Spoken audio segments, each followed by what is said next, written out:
Today's guest is Tahirah Finley. She's a program manager for capital planning and investment at the U.S. Coast Guard.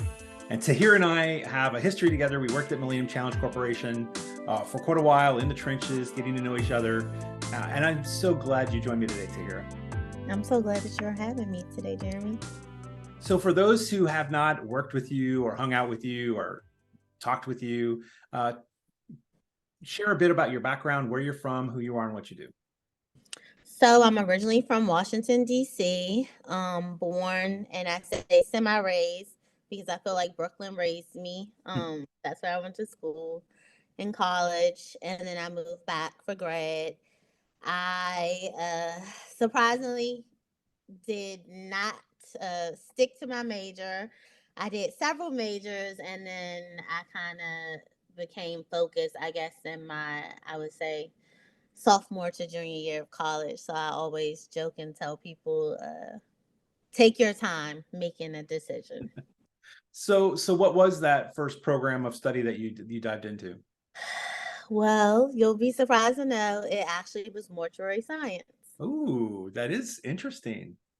It is very interesting until you actually do it. And unfortunately, after my third year, I just could not complete the program.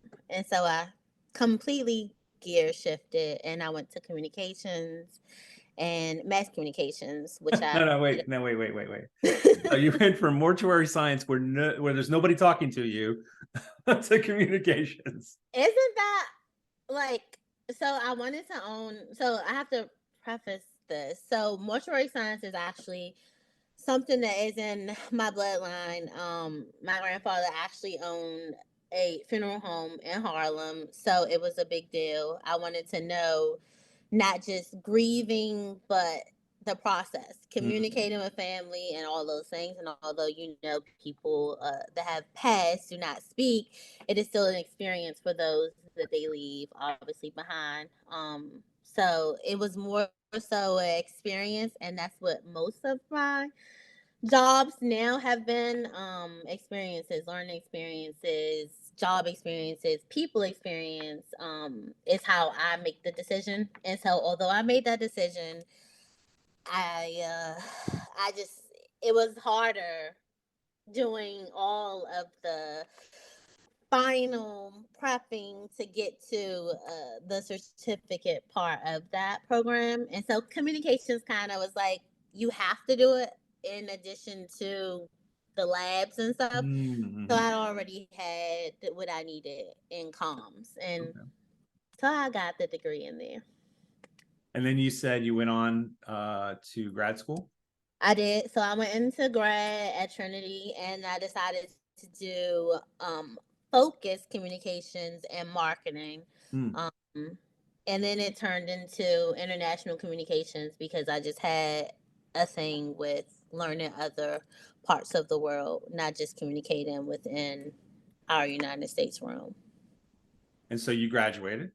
I did. I graduated in 2012 and then decided that I needed to go straight to work. But during grad school, I worked at the Department of Veteran Affairs as a learning and training administrator. And then from there, I decided, okay, is this what you really are good at? Talking is really good and communicating is really good. And so I decided a career in learning.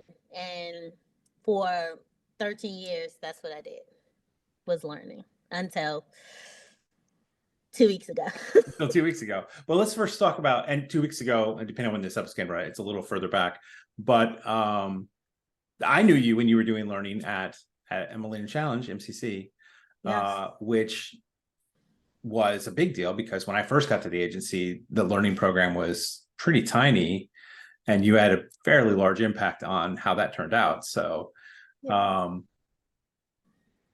how did you, through your experience in doing learning programs, did you find that different places, I know you worked a couple places, were they slightly different? Did you have to, like, when you do learning like that, how do you incorporate the culture and or the work of where you're at into how you design those programs? So right after grad, I did do VA. And so I had the extreme, large scale Mhm. conferences. All of the VA staff were being trained, hospital employees, military. So it was like extensive training catalog. Mm. Then from there, I shifted to pharmaceutical. So I did, private sector for a little bit. But I learned that people and how they learn is what I really gravitated to. So no matter if I was training 10 people to 10,000, which the pharmaceutical company was 100,000 employees, it just depended on how people learn. And I'm like, you're never too old to learn. You're never too young to learn something new. Like, learning is something that we don't even think that we do, but we do it every day. Like, in a conversation, you're learning something new about me, right?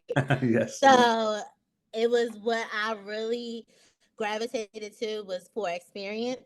Again, it goes back to experience. And I was like, learning, depending on how you receive it and how you present it, is going to make an impact on culture at an agency, a company. It doesn't matter. And so that's what I really wanted to focus on.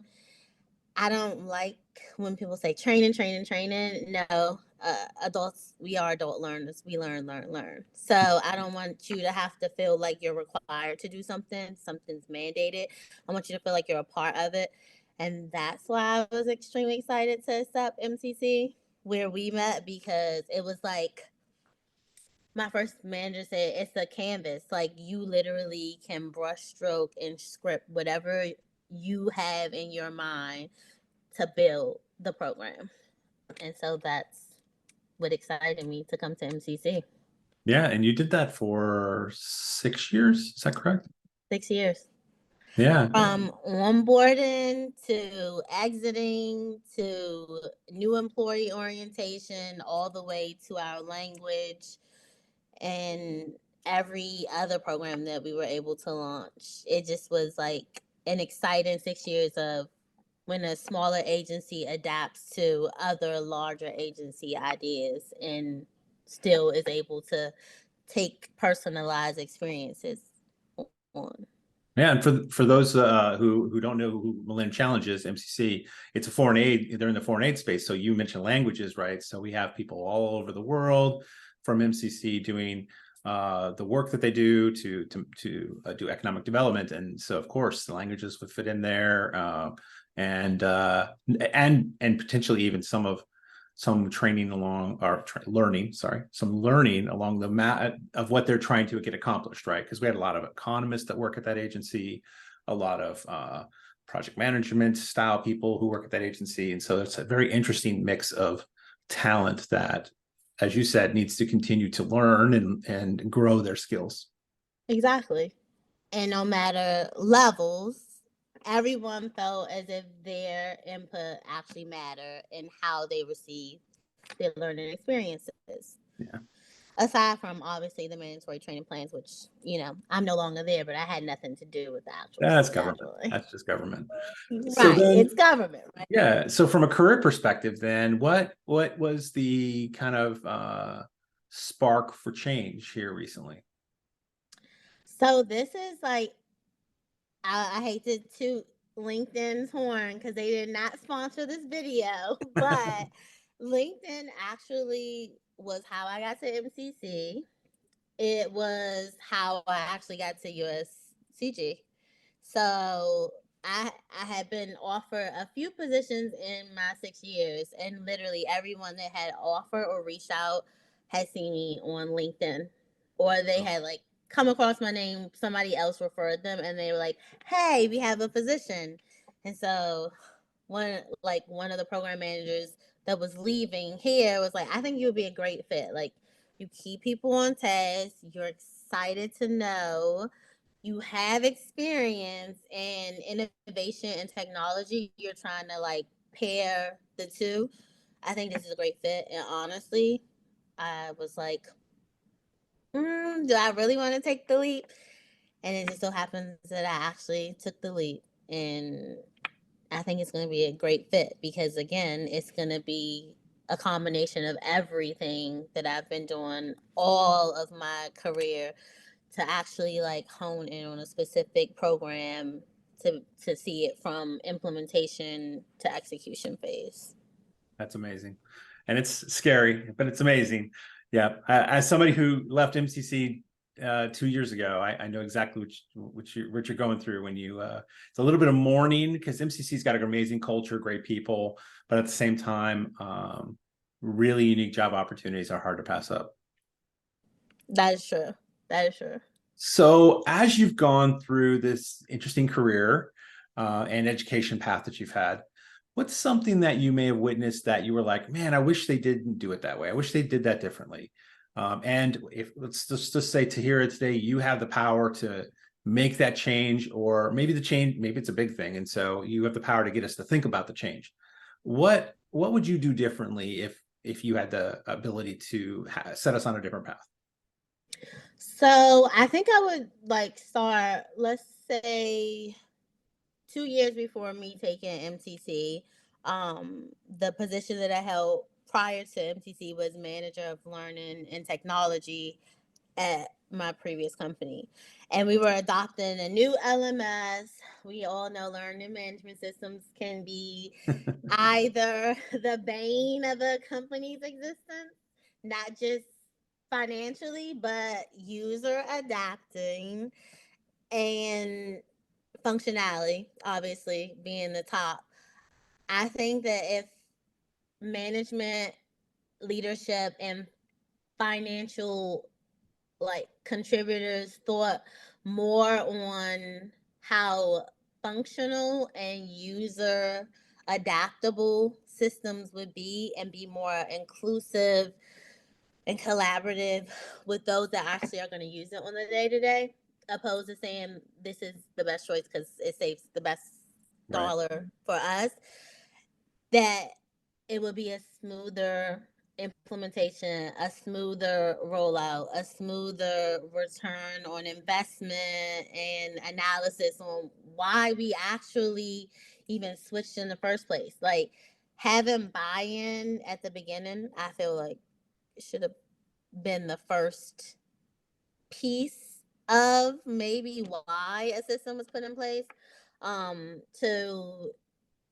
letting staff know that they are also included in if it goes well or if it doesn't. Either way, you still want them to feel like they were a part of the launch. And I mean, systems, dependent on agencies or, companies, systems that are bought still have to be implemented, whether or not people like them. But I just say having smaller focus groups, getting feedback, and actually taking into consideration user friendliness, it actually makes a big impact, and staff feel like they were a part of the process. Most cases they don't feel like that, and so they just are like, you're just rolling stuff out just to roll it out. So that's what I definitely would change. And there's been a lot of conversation in recent years about user experience, right?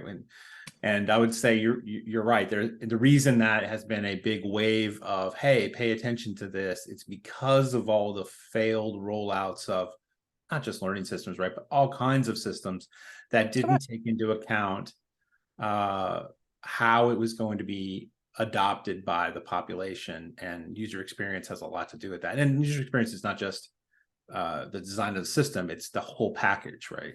The whole package. The whole package. Let people vote. Let people see. Let people test.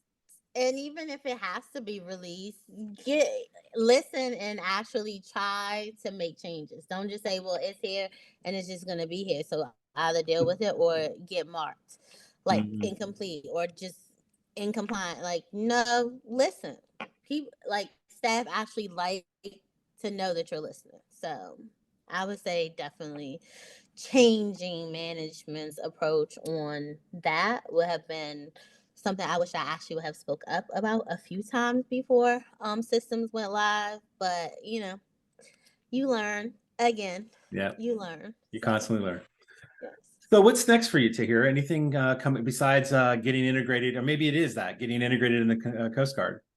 So integrated into the Coast Guard, but before I pivoted to the Coast Guard, I actually was learning a whole lot about hiring authorities, selections in the government, and actual federal government resume writing. So partnering with a friend who actually is doing consultancy and helping people like not feeling so intimidated in applying for USA jobs listings is what I now am like, I'll take some time and help you with it. So like actually dedicating a few hours a week has now been my new thing. People are like, I got a call back. I'm like, yeah, you made the BQ list. How about that? So that actually is like, I'm still doing my Coast Guard, like getting acclimated, but I still want to be a part of an experience and helping people actually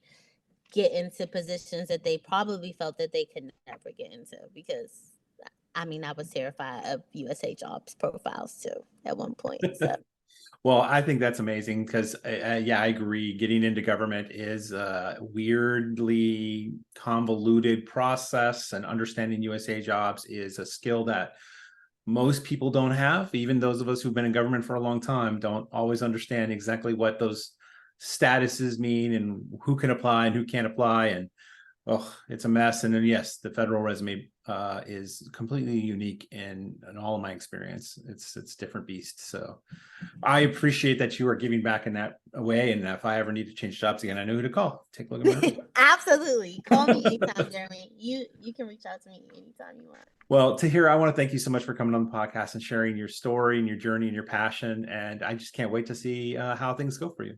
Thank you, Jeremy. Thank you so much. Thank you for having me again. It was great catching up with you. It's been too long. Seriously, let's not make it this long again.